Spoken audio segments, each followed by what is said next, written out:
A few days before Thanksgiving 2014, author Chris Stepien found himself in an oncologist's office. But he wasn't the patient. Stepien's wife, Ellen, was just beginning her battle with aggressive breast cancer. That day, while listening to the oncologist's treatment strategy, Stepien began writing Dying to be Happy, Discovering the Truth About Life. In the pages of this book, a brush with a life-threatening disease sparks a frank conversation on mortality. The author explores the prospects of embracing death on a daily basis versus denying it. He encourages readers to follow the advice of Jesus Christ. Always be ready for the end of life. Along the way, Stepien highlights a spectrum of short, true stories where people rise above the fear of death, including the harrowing account of a child who survived the Holocaust, Stepien's own mother. But Dying to be Happy is more than an anthology of grim tales and close calls. It beckons readers to admit the inescapability of death in order to find true joy in this life and the next. Hi, I'm Amy Catapan. Welcome to Booked. Today we're talking with Chris Stepien. A native of Detroit, Chris served as a TV producer, director, and writer for the American Broadcasting Company. He won 6 Emmy Awards while at WXYZ TV in Detroit, and after 8 years left and founded Adventure Inc., a Detroit-based video film production company. Then for 20 years, Chris and his wife Ellen owned and operated Stepien Creative Services. Now they live in Chicago, where Chris works as an author, speaker, and writer. We're talking to Chris today about how a loved one's brush with death changed everything for him and led to writing his book, Dying to be Happy, Discovering the Truth About Life.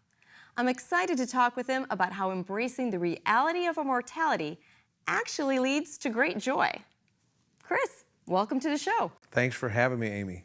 So let's start with this title, because as an English teacher, I love kind of the irony of it, Dying to be Happy. Can you tell me, what does that title mean to you? How do we die? How are we dying to be happy? Well, it's really obviously a play on words, the idea that I'm dying to see that show, or this is to die for. We throw the term die around like we're happy about it, where it's related to really good things. And a lot of people are dying to be happy and succeeding, because when you want to be happy, you know what it means to be happy, right? You know what it takes. It really takes gratitude. You have to die to yourself and be grateful for all the blessings in the world, and then you can be happy. Until you die to yourself, you won't be happy, because basically, we always want something. And then when we get what we wanted, now we want something else. We're not happy. When we're focused on ourselves, it's hard to be happy. When we're focused on God and the world and our gratitude for all the blessings we have, then we can get to happiness. So hence, dying to be happy. I love that. Yeah, the idea of dying to ourselves is going to lead to that happiness. Now, it was actually rather a kind of difficult experience that led to the writing of this book. Your wife went through a health crisis. And can you tell us a little bit about what was going on spiritually in your life at your time, and what that health crisis was all about, and how it led to writing this book? Wow, that's a big question. Can I do this? I'd like to start with the spark of inspiration and then double back and answer that. So my wife, Ellen, went and had a mammogram on our wedding anniversary, our 31st wedding anniversary in 2014. And she had suspected, she had felt a lump. And a couple days later, we learned that she had breast cancer. So I went with her to the first oncology appointment, university setting, so you meet a lot of doctors. And the oncologist, a very caring man, said, you're gonna have chemo, and I can almost guarantee that you won't have any nausea and vomiting, because we've got really good drugs today. He said, but I can guarantee that you will lose your hair. Now I paused and thought, wait a minute, we can't guarantee anything. The only thing that we can guarantee in this world is that we're gonna die. No one's getting out of this one alive. I had my laptop with me because I intended to take notes. You bring along your coach when you face difficult medical scenarios in our lives. And we need that second listener when we're in front of the doctors. Yeah. Absolutely. And I started writing the book right there in the doctor's office. Now, what had been going on in my life, spiritually, or our lives, I should say, Oh, many, many changes. We had worked as volunteers with the St. Vincent de Paul for, at that point, 2014, that would be right around 14 years, visiting needy people in their homes. We had owned a business together. We had 2 children who were, at that point, adults, well into adulthood. One was married. The other was serving his first year as a new lawyer. I had been through a couple of 12-step programs to learn that I am powerless over people, places, and things. So a lot of change had been going through my life, especially through the St. Vincent de Paul and working with the needy, because you learn as a Vincentian to look for Jesus in other people and to serve everyone as if you would serve Jesus. So when we were sitting there in that doctor's office and we started talking about life and death issues, I was reminded about what life meant. And I just felt I needed to share that with everybody else. I wanted them to hear that conversation. So the book actually begins with that scene in the doctor's office. Isn't it interesting how so many different aspects of our life, your work with St. Vincent de Paul, your own issues with the 12-step program, all kind of leads up to this point, right? Where God gives you this moment where you're inspired then to write a book. But the book really, it's not really about your wife's cancer so much as like when they first approached me and said, we want you to interview Chris Stepien about his book, Dying to be Happy, and he wrote it after his wife was diagnosed with cancer. I thought, oh, this will be like a memoir about someone, you know, struggling through cancer. But while that's an inspiration, it really seemed to me, as I was reading through it, to be more about this idea of serving the poor and the marginalized. Can you talk about that connection, how serving the poor and the marginalized is tied into this idea of facing death and dying to be happy? Absolutely. Well, the first thing I want to say is Jesus talked about death a lot, and Jesus talked about the poor a lot. He brought them together in Matthew 25 when he talks about what I call the sheep and the goat's claws. You know, Jesus is the divine physician. He could have been the divine attorney, because that's like ironclad. Try to work your way through a loophole in that, you will not find it. He basically said, how you treat other people, you know, how you treat the least of these is how you're treating me. Did you feed me? Did you clothe me? Did you quench my thirst? Did you visit me when I was sick? Did you visit me in prison? And he gives us this it's not a parable. He gives us this foreshadowing of judgment. This is the judgment of the nations that he's talking about. The Son of Man will come and he will separate the people as a shepherd separates the sheep and the goats. The sheep will be on his right and the goats will be on his left. So our objective in life is to be very sheepish, and we are to serve God through the poor. And so when you visit the poor, you get a context of the fact that, you know, we're all equal. If you acknowledge your mortality, you realize that the poor person is not below you. This is why Jesus said, if you serve the least of these, you'll be serving me. Remember, he washed feet at the Last Supper. So we are equal, and that death is the great equalizer. You know, it's the one thing that we're all going to do. It's the only thing that we're all going to be guaranteed to do, yet we pretend it's not going to happen. And hence the title. The subtitle of the book is Dying to be Happy, Discovering the Truth About Life. And the truth about life is that you're going to die. And if you can lie to yourself about the fact that you're going to die, you can lie to yourself about anything. And if you can lie to yourself, like if I can look at myself in the mirror and say, Chris, you look thin today, then I can go down to a road of destruction. I can begin to lie to myself about all kinds of things. So the connection with the poor is Jesus's connection. It's certainly not mine, but it's the roadway that he put in my path to get me closer to him. And I'm beyond grateful for it.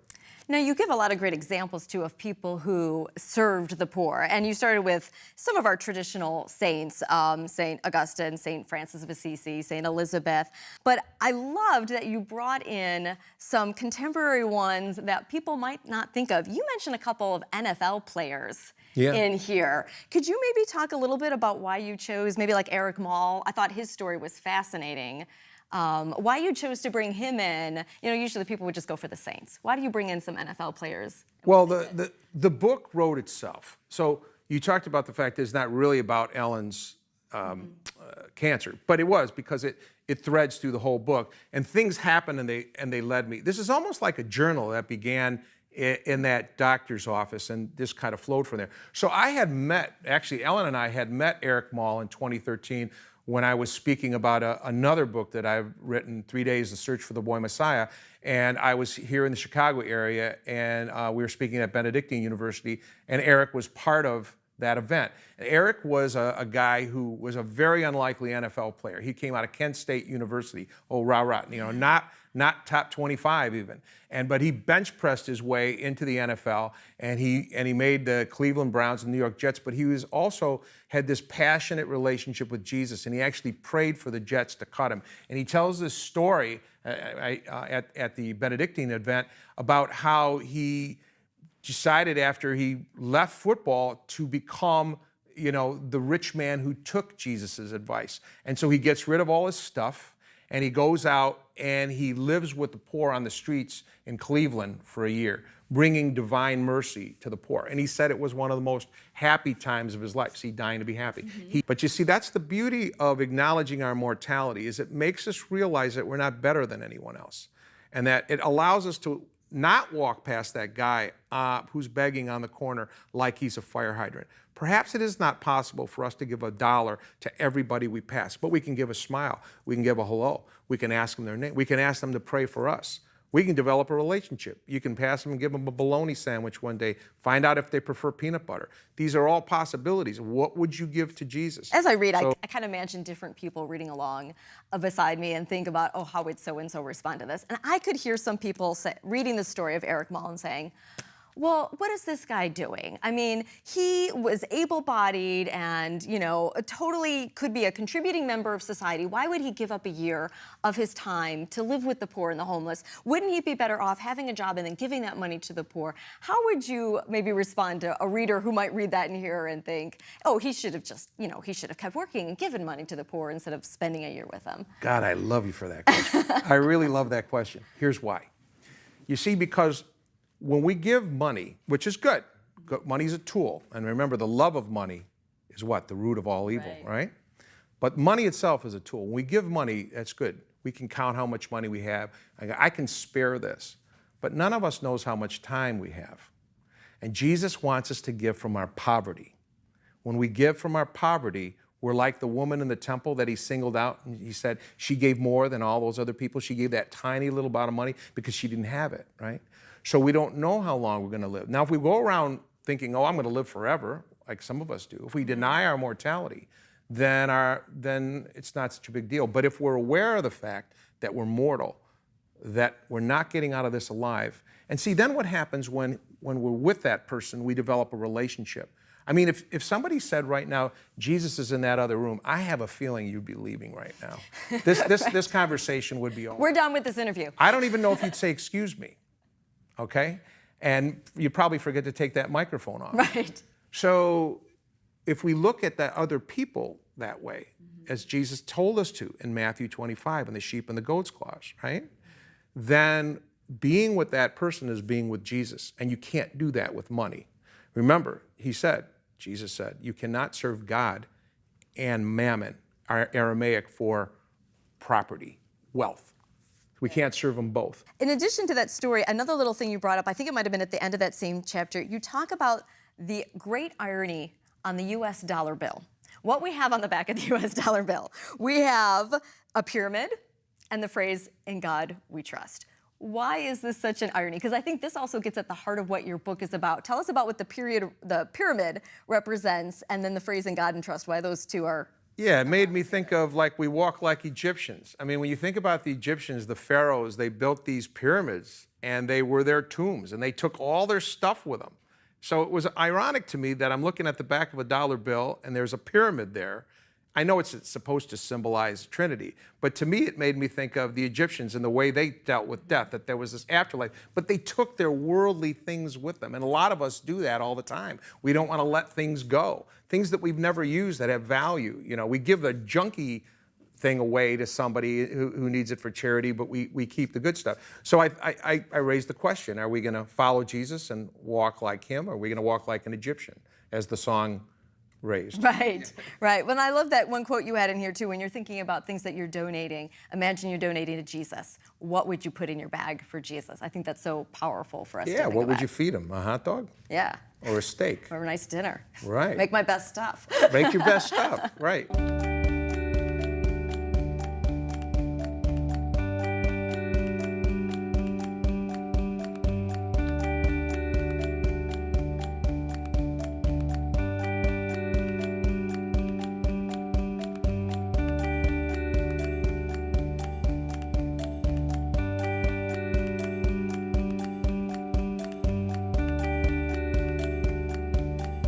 This really touched my heart because here I am pretty much homebound, and I'm thinking, what can I do to still evangelize? I took up another adventure from this and decided to use my talent, my artistic talent, and create some postcards for strangers. They're homebound, but they're able to get their mail and see this bright color in their mailbox. And hopefully they'll see the light of Christ in these postcards. The greatest reward is that I'm still evangelizing based on my condition. I still am able to create some art to really bring that light of Christ.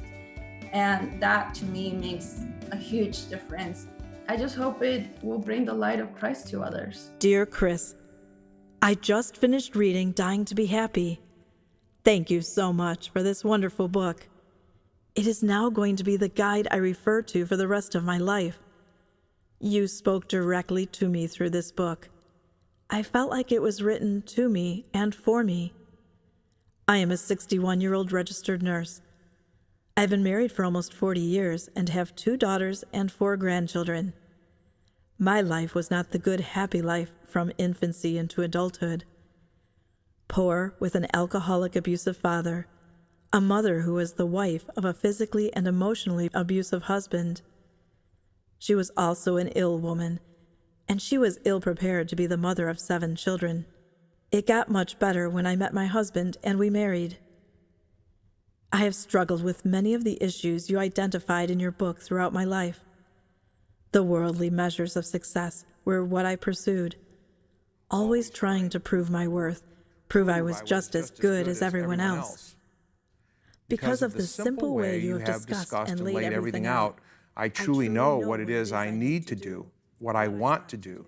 Thank you for highlighting Matthew 25. Very simply, you asked, will you be a goat or a sheep? I want to be a sheep, and I will be a sheep at the end of my human journey by the grace of our Lord Jesus Christ. New motto, attitude of gratitude. I am no longer going to just talk the talk. I'm going to walk the walk. Kathy. What a beautiful letter to receive. Unbelievable. What a gift, too. What an unbelievable reward. And the time she took to write it. What about when you go out and you speak? I know you do speaking engagements, author talks, like all of us authors do. What kind of reaction do you get when you go out and you do author talks or speaking engagements? Wow. Some are unspoken, like the couple who came up after a talk and handed me the funeral prayer card from their son who had died in his 30s and they couldn't speak. You feel like, well, you hope that it's their way of saying that it helped. Another time, more joyful tone, was a woman who was suffering from cancer, and she brought the nurse who cares for her to the event, and she said, I want you to meet my guardian angel. Oh. And then another situation was another nurse who came, and she works, partners with a social worker and advises healthcare systems. And she said, I think that hospitals should be using this book to get people to think about end-of-life decisions and do their advanced directives. So there's a variety of responses, but I think what happens when we begin to acknowledge our mortality is we begin to value everything and we begin to become aware of everything. How has it impacted you personally writing this book, or your family? Has it had an impact? Has it changed how your approach to death, your approach to living? Well, yes, it has, in so many ways. I think it's made us more grateful. I think we make different choices in our life about how to spend our time. I always think that, if I were to die today, I can say, what I've been doing now for the past several years is time well spent, maybe time better spent than the previous years. Not that I would do them differently, because I can't. Like Augustine says, that time's past. Right. All we have is the present. So it makes me more aware of the present, makes me more aware of my wife, and I know vice versa. We are grandparents. We have one granddaughter, and we have another on the way. So we're more aware of the blessings that we live to see our grandchildren, and that it just makes you more aware of your blessings. It makes us more grateful. And it has opened up some opportunities for you, too. As I understand, you kind of have a recurring appearance on a radio show. Yeah, there are a lot of people in Philadelphia with insomnia, so they have me come once a month. I put And you put them all to sleep? Actually, Gary Zimek is the host of Spirit in the Morning on Holy Spirit Radio, Catholic radio in Philadelphia, and he brought me on as a guest to talk about dying to be happy.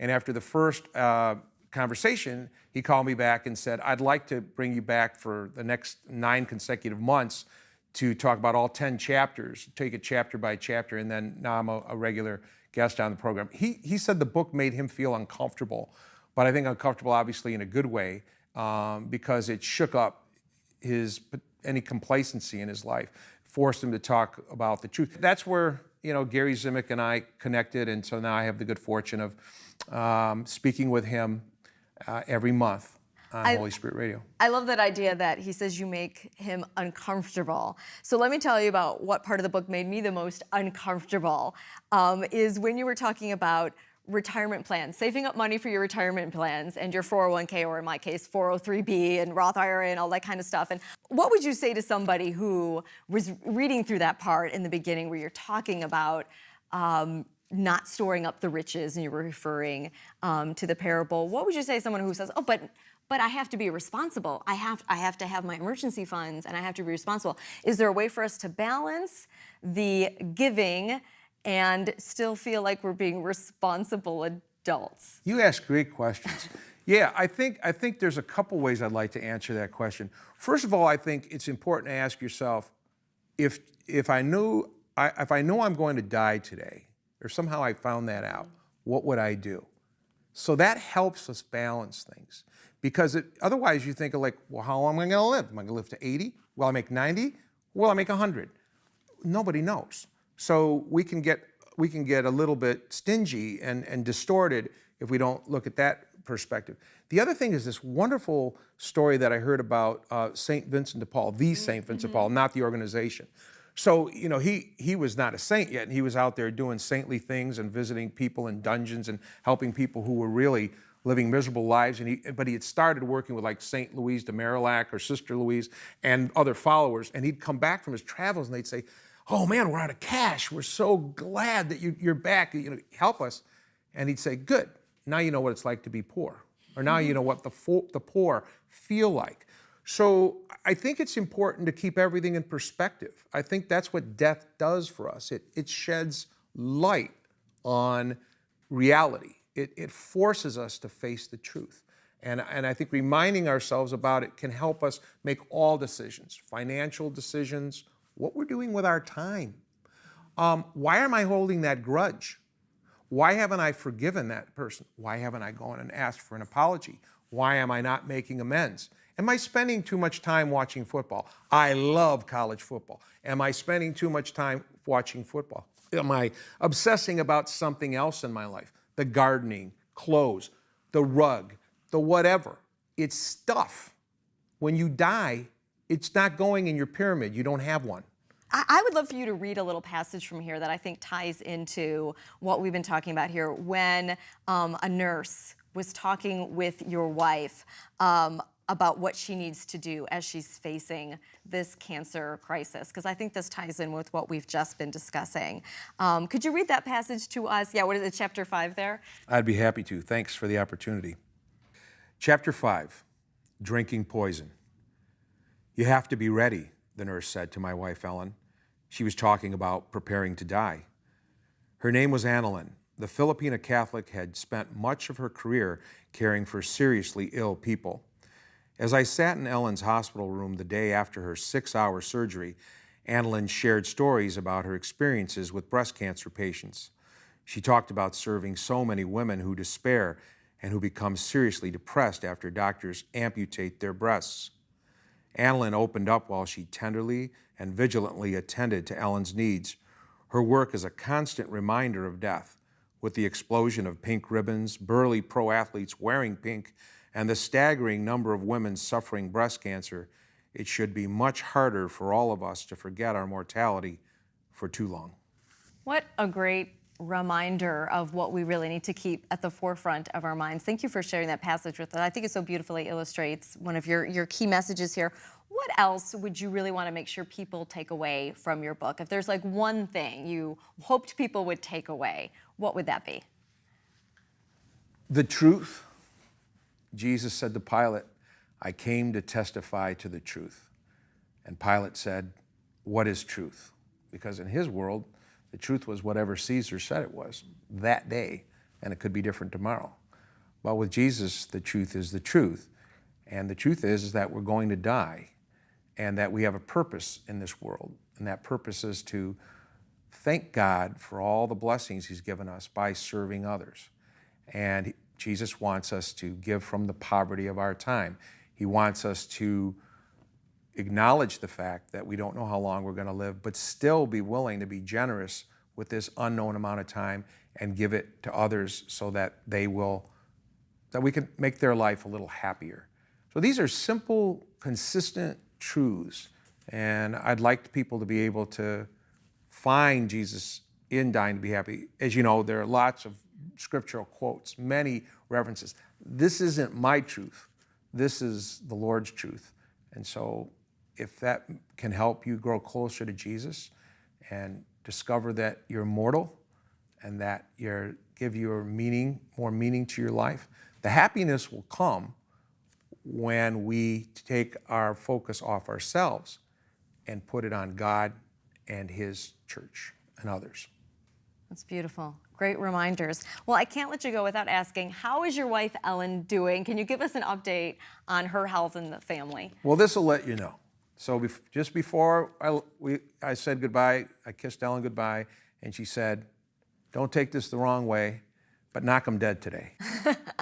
Well, that is a beautiful image to leave us on. And keeping with the attitude of gratitude that we discussed earlier, I'd like to thank you for joining us today. It's been a blessing to have you here to discuss your book.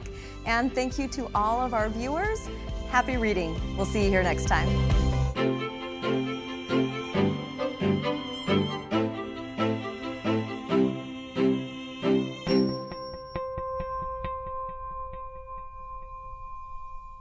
Someone who's used media a lot in evangelization, so I believe in the importance of Catholic radio, Catholic TV, Catholics using the new media.